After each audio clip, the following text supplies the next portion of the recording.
The West was won by maps, not guns. For a long time, we've been told the same story about the American West. That it was won by guns, by outlaws and lawmen, by shootouts at high noon, by violence, bravery, and raw force. But that story skipped something essential. Before there were gunfighters, before there were towns, before there were railroads or borders, someone had to figure out where everything was.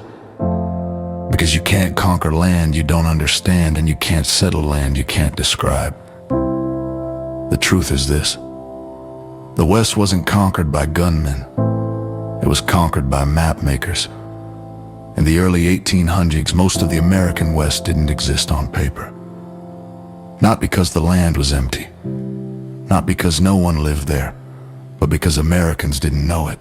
Maps of the United States ended abruptly beyond the Mississippi River. The land faded into guesses, blank spaces, warnings, myths. Mountains were drawn where no one had seen them. Rivers were imagined flowing in the wrong direction. Entire regions were labeled simply as unknown. To Americans on the East Coast, the West wasn't a place, it was an idea. And ideas don't build nations, information does.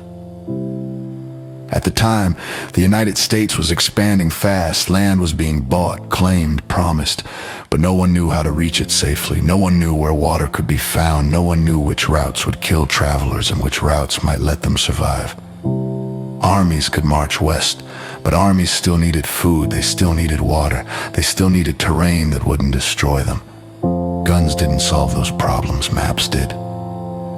That's why explorers mattered more than soldiers. The first real push to understand the West came not from violence, but from curiosity and fear. Fear that other nations would claim the land first. Fear that Americans would wander into it and vanish. Fear that the country would expand faster than its knowledge. In 1804, that fear took form in an expedition, Lewis and Clark. They weren't sent west to fight anyone. They were sent to observe, to measure, to record every river bend, every mountain pass, every day's distance between water sources. They kept journals not as souvenirs, but as survival manuals for everyone who would follow. When Lewis and Clark returned, they didn't bring back gold, they brought back certainty. They showed that the land could be crossed. They showed where rivers actually flowed. They showed which routes worked and which ones nearly killed them. Those maps changed everything, because once a route exists on paper, people begin to trust it. And once people trust a route, they follow it. Soon after, more explorers followed. Jedediah Smith crossed deserts no one thought survivable. He mapped water holes in places that should have been death traps. He didn't conquer land, he unlocked it. John C. Fremont surveyed mountain passes that railroads would later use. At the time, his maps looked like lines on paper. Decades later, they became steel tracks. This pattern repeated over and over.